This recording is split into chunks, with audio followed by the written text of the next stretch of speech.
మంచమే 27 ఫీట్లు పొడవు ఉంటే ఆ వ్యక్తి ఎంత ఎత్తుగా ఉండాలి ఆలోచన చేయండి. Comes a come 22 feet, 23 feet. అతని వ్యక్తి ఆ వ్యక్తి 22 ఎత్తు పొడవు ఉండవచ్చు. These people how generated? మరి ఏ విధంగా వారు How they come? వారు ఏ విధంగా వచ్చినారు? You go to Iraq. మీరు ఇరాక్ దేశానికి వెళ్తే, You go to Baghdad. Baghdad కనుక మనం వెళ్ళినట్లయితే You can find the skull which is about, the skull occupy the space about this much from here to here. చూడండి, అక్కడ ఆ దేశం చూస్తే ఆ పుర్రెలు అనేటువంటి దాదాపు ఒక టేబుల్ అంత పొడుగు ఉంటాయి. పుర్రెలు Imagine. నిజంగా మీరు ఆలోచన చేయండి. We are the people, 5.7 people. We are taking the goats like that for our foodstuffs. Then imagine 27 foot, 25 foot person. Imagine how much food is required. You take the dinosaur. It is about only 10 feet only, 10 or 12 feet. So 25 feet man can kill 12 feet dinosaurs. చూడండి, ఇక్కడ మనము చిన్నగా ఉండి మనం చిన్న పొట్టేలు తలలు కదా, ఆ గొర్రె మేకల మరి ఆ తలకాయ కాలు తింటాం కదా. మరి 22-25 ఫీట్ల గల వ్యక్తి ఎటువంటి ఉండవచ్చు ఆయన అంటే డైనాసర్ లాంటి పెద్ద పెద్ద జంతువులను చంపుకొని వాటిని తినే వ్యక్తిగా ఉండవచ్చు ఆ దినాసర్. That indicates, అంటే అది ఏం మనకు సూచిస్తుందంటే, that indicates అది మనకేం తెలియపరుస్తుందంటే something funda is going on. ఏదో జరిగి ఉండవచ్చు ఆ దినాలు. Something is going on. ఏదో జరుగుతున్నది. But our people, they don't concentrate. మరి వీటన్నిటి గురించి ఎక్కువ ప్రజలు ఆలోచన చేయరు. Clothes, బట్టల గురించి, భోజనం గురించి, and also good shelter, మంచి ఇల్లు గురించి ఆలోచిస్తుంటే don't think of the powerful word of God. మరి దేవుని వాక్యంలో ఏమున్నది, దీని గురించి వెనుక ఏమున్నది గురించి బాగా ఆలోచన చేయలేని వారికి చాలా మంది ప్రజలు ఉంటున్నారు. So that indicates, మరి అది తెలియపరుస్తుంది ఏంటంటే, we didn't got the wisdom from the Bible is about 0.00000000 something else. మరి చాలా మంది క్రైస్తవ బిడ్డలకు మరి వారికి బైబిల్ జ్ఞానం లేదు. అందులో చాలా జీరో కంటే ఇంకా చిన్నగా మనం డివిజన్ చేసినట్టే ఇంత కూడా కొంత కూడా బైబిల్ పరిజ్ఞానం లేని క్రైస్తవులు ఈ రోజులో ఉన్నారు. Still I am a stupid. I do not know the full Bible. మరి నేను ఇంతకు చెప్పినా కూడా నాకు కూడా ఏమి తెలియదని నేను nothing actually. నాకు ఏమంతా రాదు. I am a 29 years guy. I know nothing actually. నాకు 29 సంవత్సరాల వ్యక్తినై ఉండి కూడా బైబిల్ నుంచి పూర్తిగా నాకు ఏమి తెలియదు. I want to learn the knowledge. మరి ఇంకా నేను దైవ జ్ఞానాన్ని, దైవ శాస్త్రాన్ని ఇంకా నేను అన్వేషిస్తూ తెలుసుకుంటున్నాను. My young friends, ప్రియమైన యవ్వన స్నేహితులు, let us stand for Jesus. మరి క్రీస్తు కొరకు మనం నిలబడతాం. This is the time we are living in the end times. మనము అంత్యకాలంలో మనం ఉంటున్నాము. యుగ సమాప్తిలో, యుగం యొక్క అంతంలో మనం జీవిస్తున్నాం. If you want to win your enemy, you need to know all the defects and all the defects of your enemy. మరి మనం బయటకు వెళ్ళిన తర్వాత మనల్ని ఎన్నో ప్రశ్నలు వేసి మనల్ని అడ్డగించే చాలా మంది రకరకాల ప్రశ్నలు వేసి మరి మనల్ని గర్భిలు చేయొచ్చు. వారిని ఎదుర్కోవాలంటే, బయట ఉన్న వారిని ఎదుర్కోవాలంటే నీ మట్టుకు నువ్వు చాలా దైవ జ్ఞానం కలిగి ఉండాలి. So that's why this youth seminar. అందుబట్టి ఈ యొక్క యవనస్తుల కూటము మరి నేను ఏర్పరిచాను. My agony is that at least 1 or 2 people will listen this knowledge. They will apply for themselves. They can multiply some of their friends. కనీసము మీలో ఒకరిద్దరు ముగ్గురు నలుగురికైనా ఇది బాగా మీకు అర్థమైతే మిగతా వారికి కూడా మీరు తెలియపరుస్తున్నటువంటి ఆ ప్రయాసంతో నేను ఈ యొక్క మీటింగ్ సెమినార్ ఏర్పాటు. So that means here, that means when the pollution. That's why God said to Israelites, you cannot marry Ammons, you cannot marry Jebusites, you cannot marry Hittians, you cannot marry Chaldeans, you cannot marry anyone. Why God said? చూడండి, దేవుడైన యెహోవా ఇశ్రాయేలుతో ఏం చెప్పినారు? ఇశ్రాయేలు ప్రజలతో మీరు అమ్మోనీయులు కానీ, మోయాబీయులు కానీ, కనానీయులు కానీ వారి యొక్క బిడ్డలు కానీ, వారి కుమార్తెలు కానీ మీరు వివాహము చేసుకున్నాడు. Why God said this one? మరి ఎందుకు దేవుడు స్పష్టంగా చెప్పినాడు? When God giving the warning, something is hidden in that. మరి దేవుడు ఒక హెచ్చరిక చేస్తున్నాడంటే దాని వెనుక ఏదో ఒక పారమార్థకమైన something is a mystery will be there. దాని వెనుక దేవుని చిత్తం ఏంటిదో ఉన్నదని తెలుసు. Just the obeying the word of God is only the route for us to gain the crown of life. మనం కేవలము దేవుని మాట వినడము, ఆ మాటకు విధేయత చూపట్టడమే మనకున్న కర్తవ్యము. దాని ద్వారా మనం జీవాన్ని పొందుకుంటాం. Otherwise, లేకపోతే Otherwise, what happened? ఏం జరుగుతుంది? దేవుని మాటకు లోబడకపోతే जो होगा वो होने वाला है. మనం ఈ లోకం నశించిపోతాం. So what I'm trying to say, my dear friends, here, మరి నేను చెప్పవలసిన విషయం ఏమిటంటే, let us turn the numbers. మరి ఈ సమయంలో సంఖ్యాకాండము మనం చూద్దాం. Let us turn the numbers. సంఖ్యాకాండ గ్రంథాన్ని తీయండి. Chapter number. సంఖ్యాకాండ గ్రంథము Chapter number 13. 13వ అధ్యాయము. Chapter number 13. 13వ అధ్యాయము. Verse number 33.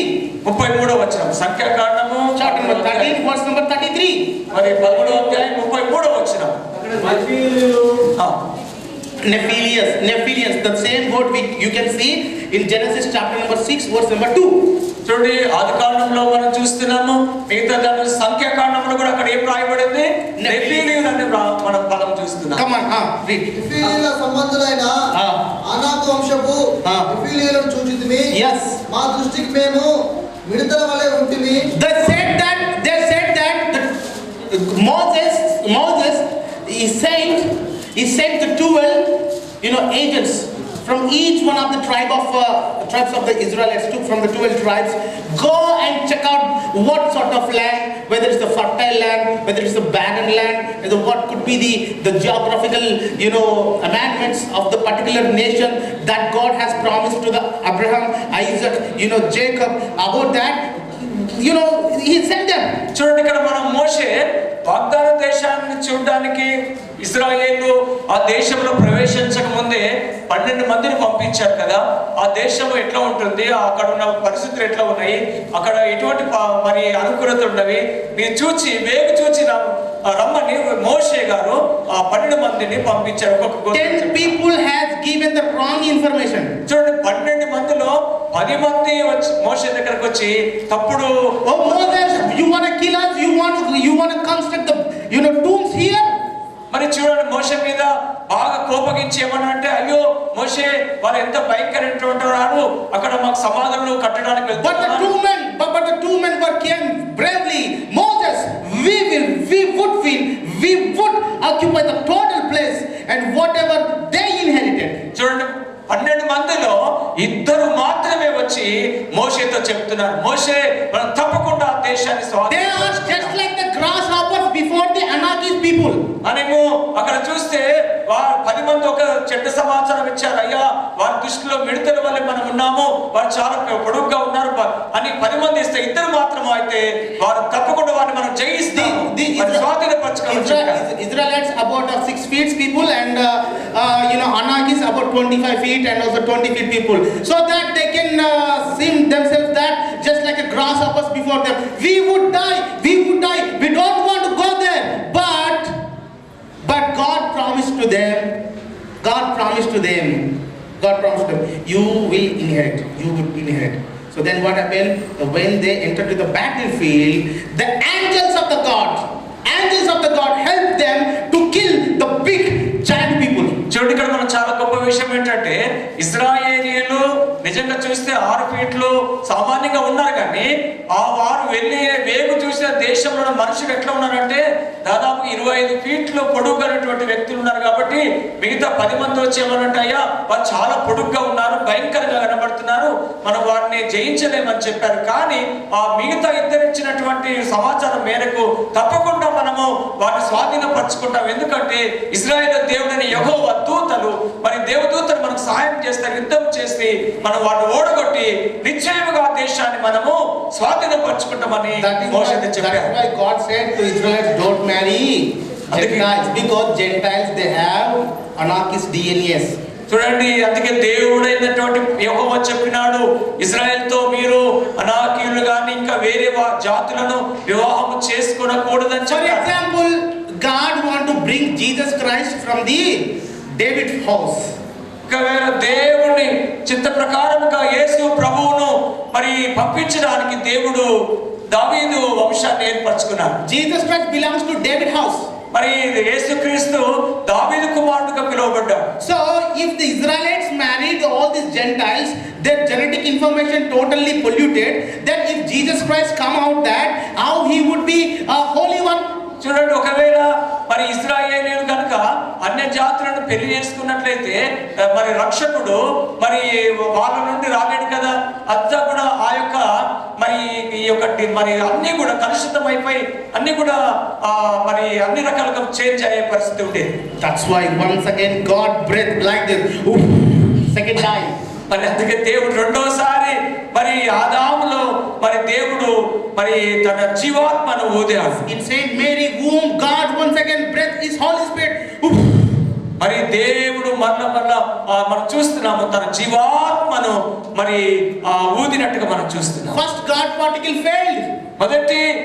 మొదటి యొక్క దైవ కణము మరి ఫెయిల్ అయిపోయింది. Now the final God particle is coming in the form of Jesus Christ. మరి రెండవ దైవ కణముగా వచ్చిన వారు ఎవరంటే మన రక్షకుడైన యేసు. The first particle failed. మొదటి దైవ కణము మరి అపజయం అయిపోయాడు. The first particle failed against the Satan. మరి ఆ యొక్క పడిపోయినటువంటి దైవ కణముగా మొదటి వాడుగా And the final particle, he crushed the crown, he crushed the head of the Satan. మరి రెండవ దైవ కణముగా వచ్చినటువంటి వాడు సాతాను తనను చిత్తకొట్టిన. First man failed and second man conquered our enemy. మరి దైవ కణముగా యేసుక్రీస్తు ఈ లోకానికి వచ్చినాడు. So that is why once again God want to bring the sin particles once again to these God's particles through the actual God particle of Lord Jesus Christ through His Holy Spirit. చూడండి, దైవ కణముగా వచ్చినటువంటి యేసుక్రీస్తు ప్రభువారు పాప కణములో నశించుచున్నటువంటి మనుషులను ప్రవేశించి రక్షించడానికి దేవుని కణముగా మార్చడానికి మరి దేవుడు యేసు ప్రభుగా వచ్చాడు. See, you please turn the book of 1 Corinthians chapter number 15 verse number 45. మొదటి కొరింథీ రాసిన పత్రిక, పౌలు భక్తుడు రాసిన పత్రిక చూడండి. మొదటి కొరింథీ పత్రిక 15వ అధ్యాయము Verse number 45. 5వ వచనం. 15:45, sorry. 15వ అధ్యాయం 45వ వచనం. ఇందు విషయమై Yeah. ఆదామను మొదటి మనుషుడు Yes. జీవించు ప్రాణి ఆయనని Yeah. రాయబడి ఉన్నది. Yeah. కనబడి ఆదాము జీవింపజేయు ఆత్మ ఆయన. The final Adam is a living spirit. First Adam is creature. చూడు, మొదటి ఆదాము మరి జీవించే ప్రాణిగా అయినాడు. Both are the God's particles. మొదటి ఆదాము కడపటి ఆదాము క్రీస్తుకు కడపటి ఆదాముగా వచ్చాడు కాబట్టి జీవింపజేసేవాడుగా వచ్చాడు. Jesus Christ is my elder brother. యేసు క్రీస్తు నాకు మరి జ్యేష్ఠుడైన సహోదరుడుగా ఉన్నాడు. My brother Jesus Christ is my brother. యేసు ప్రభు నా అన్నయ్య ఉన్నాడు. My first brother Adam, he lost his battle with Satan. మరి నా మొదటి సహోదరుడు మొదటి ఆదాము మరి ఆ యొక్క పోరాటంలో ఓడిపోయినాడు. And the connection broke between God and Adam. మన దేవునికి ఆదాము మధ్య సంబంధము తెగిపోయింది. Then God came once again. He reunited the relation between the first God particle and with the God through Jesus Christ and through the Holy Spirit once again. మరి రెండోసారి ఏం చేశాడు? పడిపోయినటువంటి మానవ జాతిని మళ్ళీ రక్షించడానికి కడపటి ఆదాముగా వచ్చిన క్రీస్తు దైవాత్మ కణముగా మరి మనలో మరి పతనమైనటువంటి మనుషులోకి దైవకణంగా ప్రవేశించి మళ్ళా దైవకణంగా మార్చేశాడు. Now you tell electron is a God's particle. మరి ఇక్కడ ఇప్పుడు చదువుకున్న వాళ్ళు చెప్పండి, ఎలక్ట్రానిక్ అనేటువంటిది అది మన దైవకణమా? क्या कुछ न्यूट्रॉन प्रोटॉन हो सकते हैं? న్యూట్రాన్, ప్రోటాన్ అవన్నీ ఉన్నాయి కదా. No. అవి ఎంత మాత్రం కాదు. Man and me and you and everyone are the God's particles. హల్లెలూయా, చప్పట్లు కొడదాం. Hallelujah. We are God particles. We are God particles. You need to write one letter. దైవకణం అంటే ఎవరు కాదు. Now you need to write one letter to Peter Hicks. Baba, you are the God's particle, not that particle is God's particle. You are the God's particle. Come before the Lord Jesus and bow and accept all your sins. Take the baptism, get the Holy Spirit experience. Then you are the holy particle of God. చూడండి, మీరు ఇంకా ఇతరులకు చెప్పాలి. ఈ రోజు science ఎక్కువగా మాట్లాడుతున్న సమయం దైవకణం ఎవరు కాదు, నువ్వు నేను మనం అందరం దైవకణం అయి ఉన్నాం. దైవకణాన్ని తెలుసుకున్నటువంటి మరి మనమందరం కూడా క్రీస్తు దగ్గరకు వచ్చి పశ్చాత్తాపడి మారుమనసు పొంది బాప్తిజం తీసుకొని పరిశుద్ధాత్మ అనుభవంలో నడవడమే మరి దైవకరంగా జీవించడం. That's why Yeshua Menorah Ministries International not restricted to only India. చూడండి, యెషూవా మెనోరా అనేటువంటి పరిచర్యలు కేవలము ఈ యొక్క దేశానికి మట్టుకే, ఈ ప్రాంతానికి మట్టుకే మరి ఏర్పాటు చేయబడలేదు. We never take a single rupee from anyone. Now I am talking in front of Blandina also. I never ask anyone. మరి బ్లాండినా గారి ముందు నేను చెప్తున్నాను, ఇంతవరకు నేను ఎవరి దగ్గర ఒక్కరి దగ్గర అయినా ఒక్క పైసా నేను తీసుకోలేదు. I never compromise my life. I am the man. If I want to die, I will die like that only. But I never compromise with respect to the word of God. మరి దేవుని పరంగా దైవపక్షంగా నేను దేవునితోనే ఉండి జీవించి చనిపోవడానికి కూడా సిద్ధమే, కానీ నేను ఈ లోక సంబంధంగా లేకపోతే మనుషులతో నేను ఎప్పుడు కూడా అంటే సంబంధం కానీ లేకపోతే మరి సావాసంలో నేను ఎప్పుడు కూడా ఉండేవాడిని కాదు. So when the Nephilims when they were looked, మరి Nephilims, నెఫిలీలు అనేటువంటి వారు ఎట్లా ఉన్నారు, ఎక్కడ ఉండేవారు చూస్తున్నారు కదండి. yes, when we look them, మనం వాళ్ళని చూసినప్పుడు what we observe that మనం ఏమి గ్రహించి చూడగలం, తెలుసుకోగలం అంటే in Britain, I think in Britain, the Gibborim, the rocks. I've been there, or in Stonehenge, it's in Ireland. Yeah, Ireland. Sorry, I thought England. No, it's Ireland. Okay. I've been there. Yeah, because United Kingdom అంటే Ireland వస్తుంది, Wales వస్తుంది, ఇక్కడ వస్తుంది కదా. Confusion. So that means you see that picture. Yes, you see that picture. ఇక్కడ చూడండి, మనకు YouTube లో వాట్లలో చూపెడతారు ఆ రాళ్ళు పెట్టినట్టుగా. ఒక్కొక్క రాయి ఎంత ఉంటుందో తెలుసా? కమ్సెకం మరి అక్కడ మనం 15 ఫీట్లు ఉంటుంది. వాటిని మనోళ్ళు పెడతారా?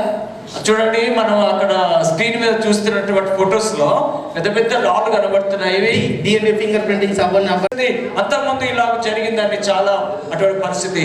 Vedas are not ancient book. మరి వేదాలు అనేటువంటి పురాతనమైన పుస్తకాలు కావు.